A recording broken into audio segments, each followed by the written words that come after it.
नमस्कार दोस्तों, मेरा नाम है शिवांश और आप मेरा चैनल देख रहे हैं जॉब फेयर। तो एक बार फिर से यहाँ पर BECIL कंपनी यानी broadcast engineering consultants India limited ने ITI पास कैंडिडेट्स के लिए जो है यहाँ पर कॉन्टैक्ट बेस्ड वैकेंसी यहाँ पर रिलीज़ कर दी है। आपको पता ही है, ये जो है under ministry of information and broadcasting, जो कि मिनी रत्न और जो भारत सरकार के अंतर्गत आता है। यहाँ पर जो है ये आपका जो है वैकेंसी एडवर्टाइज नंबर इन्होंने दे रखा है 519 जो है रहने वाला है। ऑफलाइन मोड से जो है आपको यहाँ पर एप्लीकेशन अपनी अप्लाई करनी है, जिसकी स्टार्ट डेट जो है 12 जुलाई से जो है ऑफलाइन एप्लीकेशन इसकी जो है चालू हो चुकी है। ठीक है, लास्ट डेट जो है मैं आपको नीचे बताऊंगा।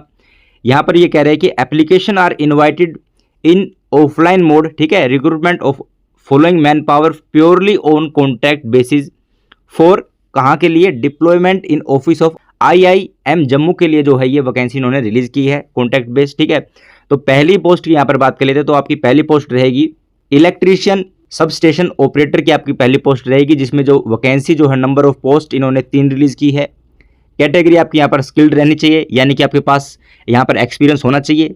तो क्वालिफिकेशन आपकी होनी चाहिए इस पोस्ट के लिए ITI जो आपने इन इलेक्ट्रीशियन ट्रेड से आपने कर रखी हो। एक्सपीरियंस जो इन्होंने मांग रखा है 1 ईयर का मिनिमम आपके पास एक्सपीरियंस होना चाहिए फॉर ITI सर्टिफिकेट होल्डर्स के लिए।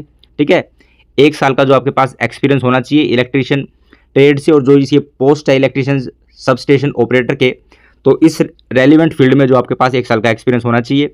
वहाँ पर जो आपकी रेस्पॉन्सिबिलिटी है, जब आप सेलेक्ट हो जाओगे तो आपकी क्या रेस्पॉन्सिबिलिटी इन्होंने यहाँ पर बता रखी है। Replaces and repair of transformer, switch, circuit breaker, fuses and other electrical device as needed, installing, maintaining and repairing electrical control, wiring and lighting system. जैसा कि ट्रेड के हिसाब से जो पोस्ट है, तो वो जो आपको इलेक्ट्रिशियन का जो काम है वो सारा आना चाहिए, वो इन्होंने यहाँ पर बता रखा है कि ये चीज़ जो है आपको वहाँ पर आपकी जो है रेस्पॉन्सिबिलिटी होगी, ये आपको वहाँ पर ठीक करने होंगे। परफॉर्मिंग जनरल इलेक्ट्रिकल मेंटेनेंस, ठीक है, 33/11 kV station operation and maintenance, inspecting transformer, circuit breakers and other electrical component, trouble shooting electrical issue using appropriate testing devices. ठीक है, तो ये यहाँ पर जो है इन्होंने कुछ पॉइंट्स बता रखे हैं। तो ये जो है आपको वहाँ पर ये जॉब आपको रेस्पॉन्सिबिलिटी आपकी वहाँ पर रहने वाली है। Willing to work in shifts, dealing monitoring of DG operation, oil level check, filling of log books, operation of ATS HT panels. ठीक है, यहाँ पर जो है अपर एज जो है यहाँ पर इन्होंने रखी है 35 साल on last date of closing advertisement. 35 साल जो आपकी जो लास्ट डेट होगी ना इसकी एडवर्टाइज नंबर की, वहाँ तक जो आपकी काउंट की जाएगी। जब तक जो है 35 साल के होने चाहिए, उससे ज़्यादा के अगर होते हैं तो आप यहाँ पर एलिजिबल नहीं होंगे। ठीक है, अगली पोस्ट की यहाँ पर बात कर लेते हैं। तो दूसरी पोस्ट यहाँ पर चिलर एंड बॉयलर ऑपरेटर के लिए इन्होंने रिलीज़ की है, जिसमें आपकी क्वालिफिकेशन ITI आपकी जो है इन रेफ्रिजरेशन में कर रखी हो आपने, या फिर आपने मैकेनिकल से कर रखी हो ITI। अब मैकेनिकल ट्रेड में कई आती है, जैसे मशीनिस्ट, फिटर, ठीक है, उनसे कर रखी हो, या फिर आपने जो है इलेक्ट्रिकल से जो आपने ITI कर रखी हो। तो ये जो 3 ट्रेड है यहाँ पर एलिजिबल हो जाएंगी चिलर बॉयलर ऑपरेटर के लिए। नंबर ऑफ पोस्ट जो है इन्होंने यहाँ पर 4 रिलीज़ की गई है। कैटेगरी इन्होंने यहाँ पर लिखा है हाईली जो है आप स्किल्ड होने चाहिए। ठीक है, यहाँ पर जो है must have a minimum of 1 year of experience for ITI certificate holders के लिए इन्होंने मांगा है। 1 साल का एक्सपीरियंस आपका पास होना चाहिए, जिस भी ट्रेड से आपने ITI कर रखी उसमें, और जो ये रेलिवेंट जो फील्ड है इसके अंदर आपके पास एक्सपीरियंस होना चाहिए। डिजायर्ड यहाँ पर experience in the operation of chiller, hot water generation of capacity 500 ton and 250 TR respectively, आपके पास जो है ये वाला एक्सपीरियंस होना चाहिए। ठीक है, रेस्पॉन्सिबिलिटी आपकी यहाँ पर क्या होनी चाहिए, to operator and maintain a heater type boiler and water cooled based chiller. ठीक है, maintenance of the desired temperature in summer and winter, must be able to perform schedule and unschedule maintenance, checking all the safety of the boiler and chiller. ठीक है, ये सब जो है आपको वहाँ पर जॉब आपकी जो है रहने वाली है। मस्ट नो, आपको पता होना चाहिए कि operation of water discharge pump PRV, perform a variety of plumbing task such as repairing and maintaining the boiler and chiller. ठीक है, तो ये जो है आपको इन्होंने पॉइंट्स यहाँ पर बता रखे हैं, ये जो आपको आने चाहिए। यहाँ पर भी सेम, यहाँ पर एज जो आपकी 35 साल काउंट होएगी, लास्ट डेट जो एडवर्टाइज की रहने वाली है। बात कर लेते हैं यहाँ पर अगली पोस्ट के लिए। तो अगली पोस्ट आपकी रहेगी STP ऑपरेटर। इसमें जो नंबर ऑफ वैकेंसी है इन्होंने यहाँ पर 3 रिलीज़ की है। क्वालिफिकेशन आपके पास यहाँ पर क्या होना चाहिए, ITI जो आपने कर रखी हो इन इलेक्ट्रिकल से या फिर मैकेनिकल से, और एनी इंजीनियरिंग ट्रेड जो ITI के अंदर होती है उनसे कर रखी हो इंजीनियरिंग ट्रेड, तो जो है आप यहाँ पर एलिजिबल हो जाओगे। एक्सपीरियंस यहाँ पर जो है मस्ट हैव आपके पास होना ही चाहिए 1 ईयर, यानी 1 साल का एक्सपीरियंस आपके पास होना चाहिए। कैटेगरी इन्होंने यहाँ पर हाईली स्किल्ड जो है मेंशन कर रखी है। रेस्पॉन्सिबिलिटी आपकी यहाँ पर क्या रहने वाली है जब आप सेलेक्ट हो जाओगे, तो ये कुछ पॉइंट्स बता रखे हैं, मैं आपको मेन से बता देता हूँ। पहला जो आपका professional experience in sewage treatment plant operation में आपका जो है नॉलेज होनी चाहिए, knowledge of environmental protection procedure and standards, ठीक है। तो ये जो है वहाँ पर आपको जॉब रहने वाली है। आपको जो है readiness to work in shift, familiarity with environmental protection and occupational safety regulation, ability to work in a team, ठीक है। आपके अंदर एबिलिटी होनी चाहिए टीम के अंदर जो है वर्क करने की। Technical education related to environmental protection और related field and duties as assigned by in charge, ठीक है। तो ये जो आपकी कुछ रेस्पॉन्सिबिलिटी रहने वाली है जब सेलेक्ट हो जाओगे। एज यहाँ पर भी वही सेम रहेगी, 35 साल as on last date of closing advertisement, ठीक है। तो ये जो थी कुछ पोस्टें थी और किन आईटी ट्रेड को इन्होंने मौका दिया है तो वो मैंने आपको बता दिया है। यहाँ पर जो है एक मोटे मोटे अक्षरों में जो है इन्होंने यहाँ पर एक मेंशन किया है कि जो आपकी ट्रेनिंग पीरियड है, the contact period is only for 6 months के लिए, यानी 6 महीने के लिए जो है आपको जो है ये कॉन्टैक्ट जॉब रहने वाली है, ठीक है।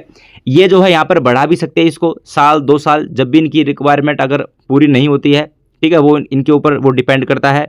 वैसे फिलहाल के लिए जो है ये यहाँ पर आपकी 6 महीने के लिए जो है ये आपकी ट्रेनिंग कॉन्टैक्ट जॉब जो है ये रहने वाली है। IIM जम्मू के लिए ये रिक्रूटमेंट है, ठीक है। यहाँ पर मैं बात कर लेता हूँ हाउ टू अप्लाई, आपको कैसे करना है। तो जो है आपको यहाँ पर the application for selection to the above post will be accepted through, जो ये एप्लीकेशन आपकी एक्सेप्ट, चाहे तो आप स्पीड पोस्ट कर सकते हो या फिर आप रजिस्टर्ड पोस्ट ओनली, आप 2 इनमें से आप एक कर सकते हो, ठीक है। तो इन दोनों में से आप कोई भी करोगे तो ये जो है एक्सेप्ट हो जाएगी। इनसे अलग आप कोई पोस्ट करोगे तो जो है वो एक्सेप्ट नहीं करेंगे। नो अदर मोड यहाँ पर इन्होंने लिख भी रखा है of application shall be entertain नहीं की जाएगी, ठीक है। यहाँ पर दूसरा काम आपको क्या करना है, यहाँ पर आपको डिमांड ड्राफ्ट बनवाना पड़ेगा। एप्लीकेशन प्रोसेसिंग फीस का जो है जो कि 295 रुपये रहने वाली है ऑल अदर कैटेगरीज के लिए। SC ST PWD कैंडिडेट्स के लिए यहाँ पर कोई फीस चार्ज नहीं रहेगा। जो ऑल अदर कैटेगरी के लिए यहाँ पर 295 रुपये का जो आपको डिमांड ड्राफ्ट बनवाना पड़ेगा जो कि मैंडेटरी है।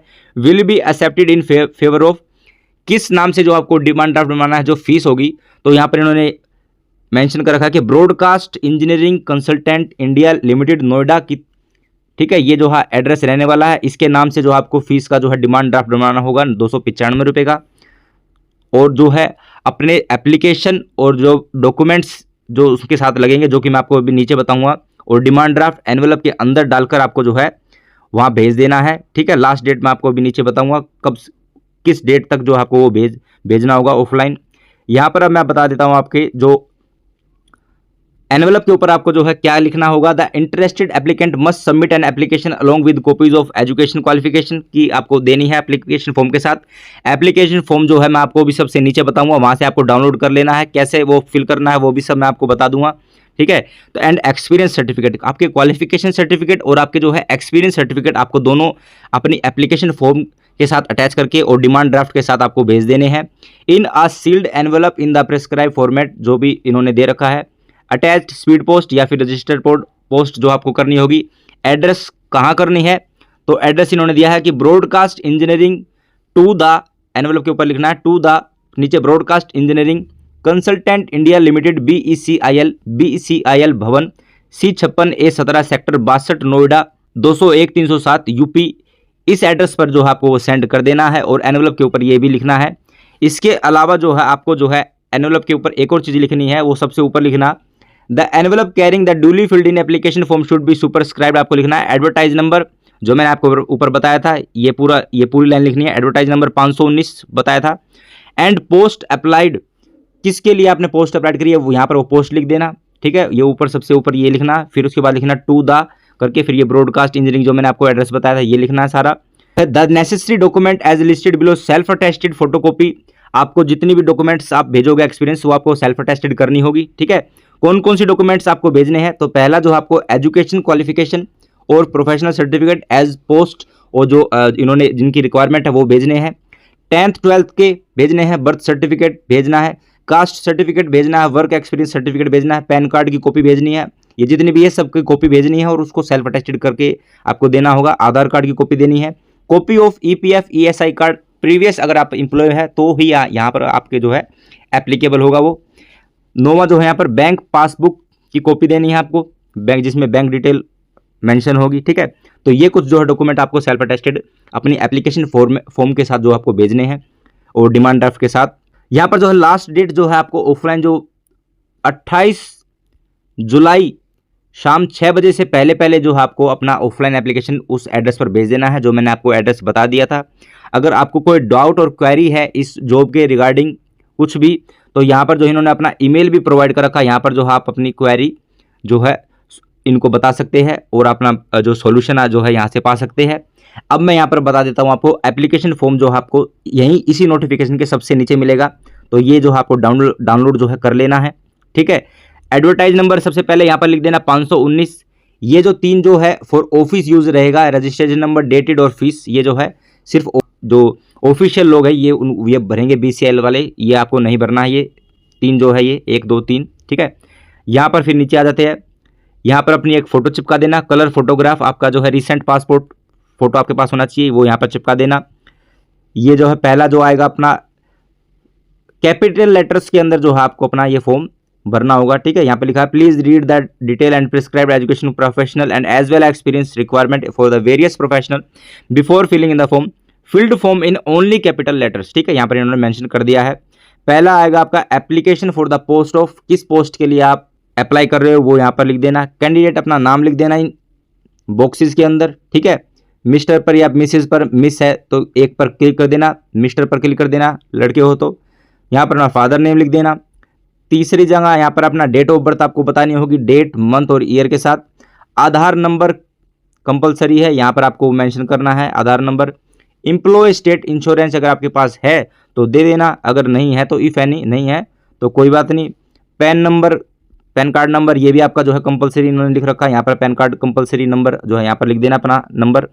कैटेगरी आपकी क्या रहने वाली है, OBC है, जनरल है, SC है, ST है, PH है, EWS है, अदर है, जो भी यहाँ पर क्लिक कर देना। मैरिटल स्टेटस आप शादीशुदा हो, नहीं हो या फिर विधवा हो तो यहाँ पर अपना क्लिक कर देना, जो भी हो आप। नेशनलिटी यहाँ पर इंडियन आ जाएगी।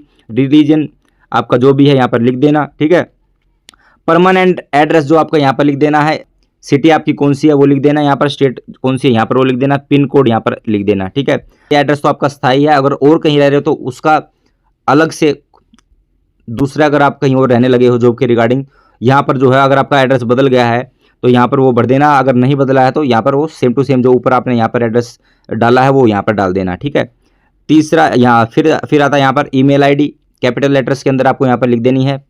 मोबाइल नंबर यहाँ पर 2 प्रोवाइड आपको करने हैं। ठीक है, फिर आता है यहाँ पर क्वालिफिकेशन डिटेल आपको देनी है। पहले अपनी 10th की दे देना, कोर्स नेम क्या था, बोर्ड का नाम बता देना और अपनी जो है इंस्टीट्यूट जो भी था, पहले यहाँ पर जैसे दिल्ली के हिसाब से CBSE, फिर उसका स्कूल का नाम। ठीक है, बोर्ड तो हो गया CBSE दिल्ली का, जो भी आपका स्कूल का नाम था वो दे देना। ईयर ऑफ पासिंग आपने कब करा था, टोटल मार्क्स कितने थे आपके, कितने में से यहाँ पर लिखना, मार्क्स ऑब्टेन कितने मिले थे, यहाँ पर परसेंटेज कर देना। ऐसे यहाँ पर 12th में same year of passing, total marks, marks obtain, percentage. Graduation की यहाँ पर डाल देना। ठीक है, सेम डिटेल जो ये पूछ रहे हैं, ईयर ऑफ पासिंग सब यहाँ पर बता देना। ऐसे ही पोस्ट ग्रेजुएशन का, डिप्लोमा का और अगर भी है आपके पास वो दे देना। जो भी यहाँ पर डिटेल डालो उसके ही आपको जो है सेल्फ अटेस्टेड जो है आपको वो भी एप्लीकेशन फॉर्म के साथ आपको देना है। ठीक है, फिर आता है यहाँ पर वर्क एक्सपीरियंस का, जो भी वर्क एक्सपीरियंस आपका, जो भी इनकी रिक्वायरमेंट है। ठीक है, जो भी आपके पास है, यहाँ पर ऑर्गेनाइजेशन किस कंपनी में, डेजिग्नेशन आपका क्या पद था, फ्रॉम कब से कब तक जो था आपने वहाँ पर काम किया, वो जो एक्सपीरियंस यहाँ पर जितना भी आपका पास एक्सपीरियंस है वो सब आप यहाँ पर लिख देना। 5 कॉलम जो है इन्होंने दे रखे हैं। फिर जो है टोटल काउंट कर लेना कि मेरा इतना साल का एक्सपीरियंस है, वो जो है इस यहाँ पर लिख देना, टोटल ईयर ऑफ एक्सपीरियंस यहाँ पर लिख कर देना। फिर आता है यहाँ पर बॉक्स रेफरेंसेस, दो जो है आपको रेफरेंस देने हैं। ये इसलिए मांगते हैं अगर बाई चांस अगर आपका फ़ोन पे जो आपको अगर ये इन्फॉर्मेशन देना चाहे तो अगर आपका नहीं लगे फ़ोन या ईमेल पर नहीं हो रहा तो आपके बिहाफ पे अगर आप किसी और को अगर वे बताए तो यहाँ पर ये इसलिए 2 रेफरेंस मांगते हैं। चाहे तो अपने यहाँ पर 2 दोस्तों के नाम दे दीजिए या फिर अपने रिश्तेदारों के नाम दे दीजिए या अपने फैमिली मेम्बर्स में जो है 2 रेफरेंसेस जो है आप अपने दे देना, उनके नाम लिख देना, एड्रेस बता देना और कॉन्टैक्ट नंबर उनका रख देना। ऐसे ही दूसरा, ठीक है, 2 रेफरेंस आपको दे देने हैं। लैंग्वेज आता है अगला ऑप्शन, आपकी जो है एक लैंग्वेज जैसे इंग्लिश हिंदी है तो आपको रीड भी करना आता है, स्पीक बोलना भी आता है और लिखना भी आता है। ऐसी दूसरे में यहाँ पर इंग्लिश लिख देना, रीड भी करना आता है। ठीक है, स्पीक अगर आता है तो क्लिक करना, अगर नहीं आता तो मत क्लिक करना। राइट आप लिख भी सकते हो। ठीक है, यहाँ पर क्लिक कर देना। और अदर लैंग्वेज जो भी आपको आती है वो आप यहाँ पर जो भी है रीड, स्पीक और राइट 3 ऑप्शन है, जो आपको इनमें से आता है वो आप अपना क्लिक कर देना। फिर जो यहाँ पर बात आती है, please attach self attested photocopies of following document, जो कि मैंने आपको ऊपर बता दिया था, ठीक है। ये यहाँ पर भी इन्होंने दोबारा मेंशन करा है, education qualification, 10th certificate, birth certificate के लिए, caste certificate, work experience certificate, pan card, Aadhaar card, copy of EPF, ये जो है एम्प्लॉय वालों के लिए, जो सातवां है ना, ये अगर कोई एम्प्लॉय है वो भर रहे हैं इसी डिपार्टमेंट के, तो उनके लिए है ये कॉपी ऑफ ईपीएफ और ईएसआईसी का जो कार्ड है वो उनको लगाना होगा सेल्फ अटेस्टेड करके, ठीक है। यहाँ पर जो अपने साइन कर देना विद डेट के साथ, ठीक है। तो यही कुछ था आपका फॉर्म BECIL का, ठीक है। तो जरूर इस फॉर्म को अप्लाई कीजिए। आशा करता हूं मेरे द्वारा दी गई जानकारी आपको अच्छी लगी होगी, तो मेरी इस वीडियो को लाइक कीजिए, अपने दोस्तों के साथ शेयर कीजिए। चैनल पर नए हो तो मेरे इस चैनल जॉब फेयर को सब्सक्राइब कीजिए, ताकि गवर्नमेंट और प्राइवेट जॉब की रेगुलरली अपडेट आपको मिल सके। तो थैंक यू एवरीवन।